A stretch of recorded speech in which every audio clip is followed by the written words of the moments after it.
Hello friends, this is Vihan. Polity MCQ mock series को आगे बढ़ाते हुए आज का मॉक टेस्ट डिस्कस करेंगे। सभी क्वेश्चंस एक्सपर्ट्स के अंडर आपको मिलते हैं। फ्रेंड्स, अगर आप बेस्ट प्रिपरेशंस करना चाहते हैं इन एग्ज़ाम के लिए या फिर हिमाचल के किसी भी एग्ज़ाम के लिए, तो ये है HPGK हब की टीम का नंबर। यहाँ पर व्हाट्सएप करिए, डिटेल्स प्राप्त करिए और क्रैश कोर्स भी आप ज्वाइन कर सकते हैं, क्योंकि आपके एग्ज़ाम के लिए हर एक क्वेश्चंस, हर एक नोट्स, हर एक MCQ, हर एक टेस्ट इम्पॉर्टेंट रहता है। फ्रेंड्स, सभी क्वेश्चंस इम्पॉर्टेंट रहेंगे, तो आप मॉक टेस्ट के रूप में लगाइए। पहला क्वेश्चन आपकी स्क्रीन के सामने है, जुडिशियल रिव्यू। फ्रेंड्स, बहुत बार ये वर्ड्स आपने देखा होगा, सुना होगा, पढ़ा होगा जुडिशियल रिव्यू के बारे में, लेकिन ये जुडिशियल रिव्यू है क्या? ऑप्शंस सामने हैं। पहला ऑप्शन है, राष्ट्रपति को संवैधानिक मामलों पर सलाह देने के लिए न्यायपालिका का अधिकार है, या फिर न्यायपालिका द्वारा पारित कानूनों की संवैधानिकता और कार्यकारी द्वारा जारी आदेशों पर घोषणा करने के लिए न्यायपालिका की शक्ति है, या फिर संसद द्वारा न्यायपालिका के किसी फैसले यानी कि असंतोष के संदर्भ में की समीक्षा के लिए पूछने का अधिकार है, या फिर इनमें से कोई नहीं। फ्रेंड्स, हाइलाइटेड क्वेश्चंस हैं, MCQs हैं, आपको पता होना चाहिए। इसका बिल्कुल सही आंसर होगा option number B. Friends, option number B क्या कहता है, चलिए इसके बारे में भी हम देख लेते हैं।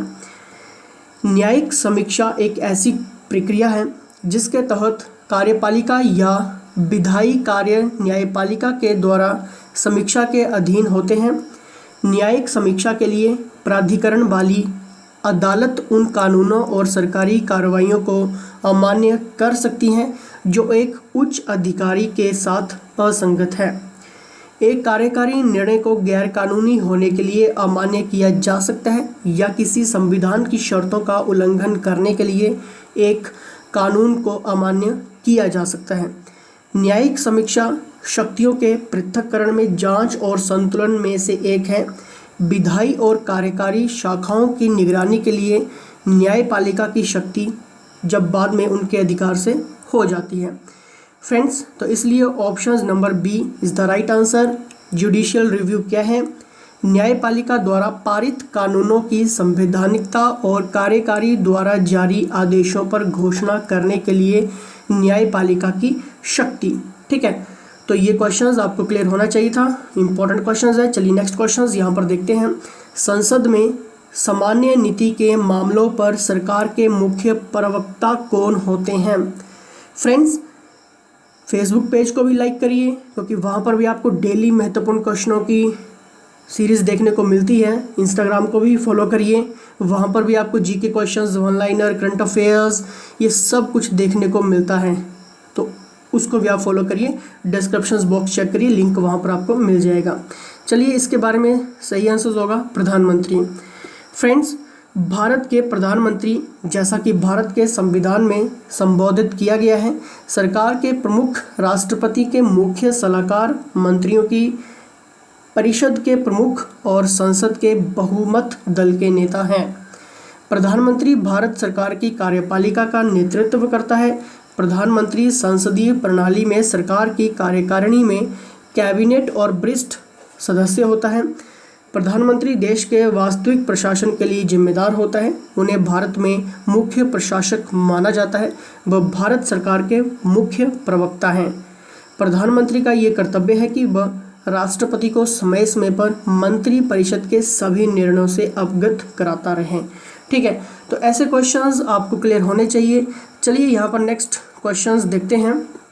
नेक्स्ट क्वेश्चन इज आपकी स्क्रीन के ऊपर है, which one of the following financial power is not enjoyed by the governor?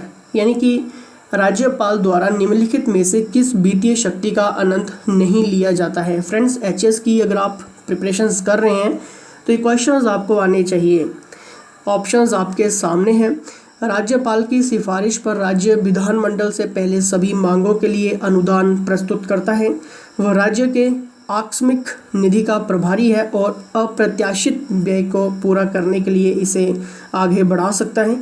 राज्यपाल की सिफारिश पर राज्य विधानमंडल में प्रस्तुत कोई अनुपूरक अनुदान राष्ट्रपति के शासन के दौरान राज्य लोक सेवक के वेतन और भत्ते को कम करने का आदेश दे सकता है।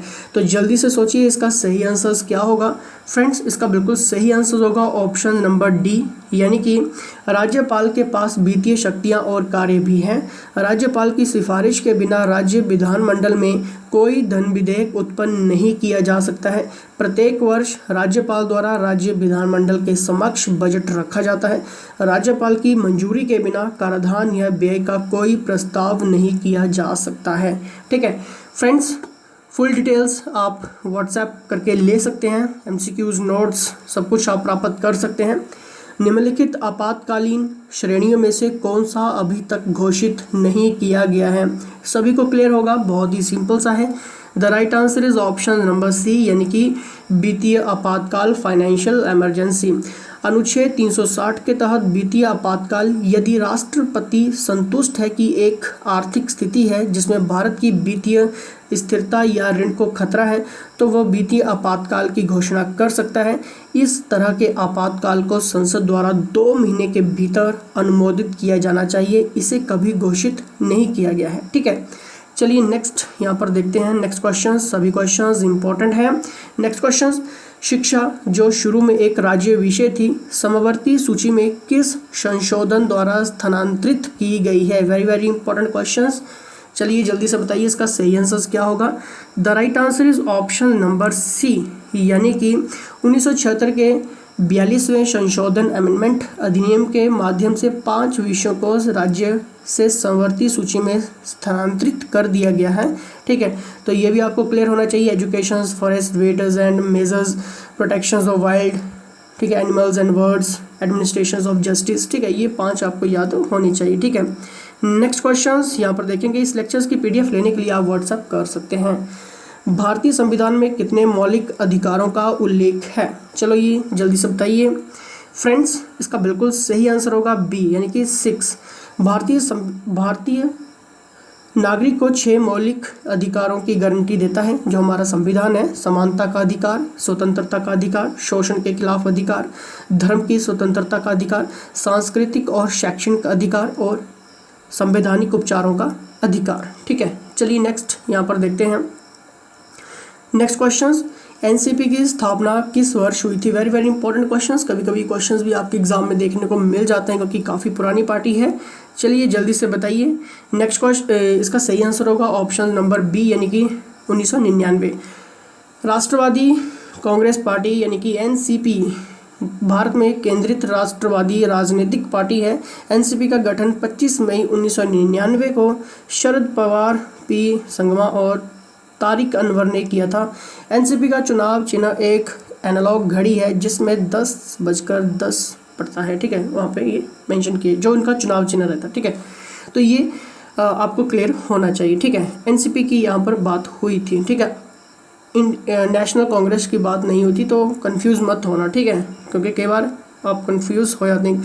वैसे क्वेश्चंस वहाँ से बनता है, एनसीपी से रिलेटेड क्वेश्चंस नहीं होता है। ज़्यादातर क्वेश्चंस आपको नेशनल कांग्रेस से ही देखने को मिलते हैं। ठीक है, फिर भी आपको पता होना चाहिए। निम्नलिखित में से कौन सा राज्य नीति के निर्देशक सिद्धांतों में शामिल नहीं है? वेरी वेरी इंपॉर्टेंट क्वेश्चंस, जल्दी से बताइए इसका सही आंसर क्या होगा। ऑप्शन नंबर डी, यानी कि सूचना का अधिकार।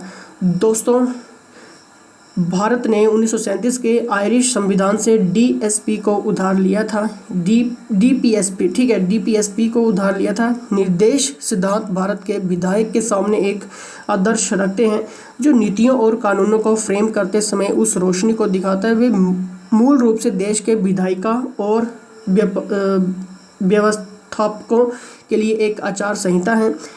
ठीक है, तो ये भी आपको क्लियर होना चाहिए। ऑप्शन नंबर डी इसका सही आंसर है, यानी कि सूचना का अधिकार जो नीति निर्देशक सिद्धांतों में शामिल नहीं है, बाकी आपके सभी हैं। ठीक है, तो ये भी आपको क्लियर होना चाहिए। ठीक है, चलिए नेक्स्ट क्वेश्चंस यहाँ पर देखते हैं। दोस्तों, आयरिश संविधान की भी यहाँ पर बात हुई थी, तो उस चीज़ को भी पॉइंट नोट कर लेना। ठीक है, क्योंकि इंपॉर्टेंट पॉइंट है ये। कोरंटो शब्द का शाब्दिक अर्थ क्या है? Very very important questions. दोस्तों, जब भी हम इस क्वेश्चंस की बात कर रहे हैं तो काफ़ी ज़्यादा हाईलाइटेड हो रहा है ये पिछले कुछ एग्जाम में और मैगजीन्स और न्यूज़पेपर में भी। तो जल्दी से बताइए कोरंटो शब्द का शाब्दिक अर्थ क्या है? The right answer is C, यानी कि दोस्तों कोरंटो शब्द का शाब्दिक अर्थ है किस वारंट से या आपका अधिकार क्या है। ये एक टाइप का रिट है जिसे किसी व्यक्ति को सार्वजनिक पद धारण करने से रोकने के लिए जारी किया जाता है जिसके वो हकदार नहीं है। रिट को संबंधित व्यक्ति को न्यायालय को ये समझाने की आवश्यकता होती है कि वो किस अधिकार से कार्यालय का संचालन करता है। ठीक है, तो ये भी आपको पता होना चाहिए।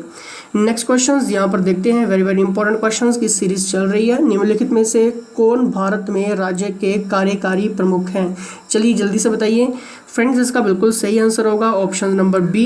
कार्यकारी शक्ति मुख्य रूप से भारत के राष्ट्रपति के संविधान के अनुच्छेद 53 क्लॉज 1 के अनुसार निहित है। इस प्रकार भारत के राष्ट्रपति भारत की कार्यकारी प्रमुख हैं।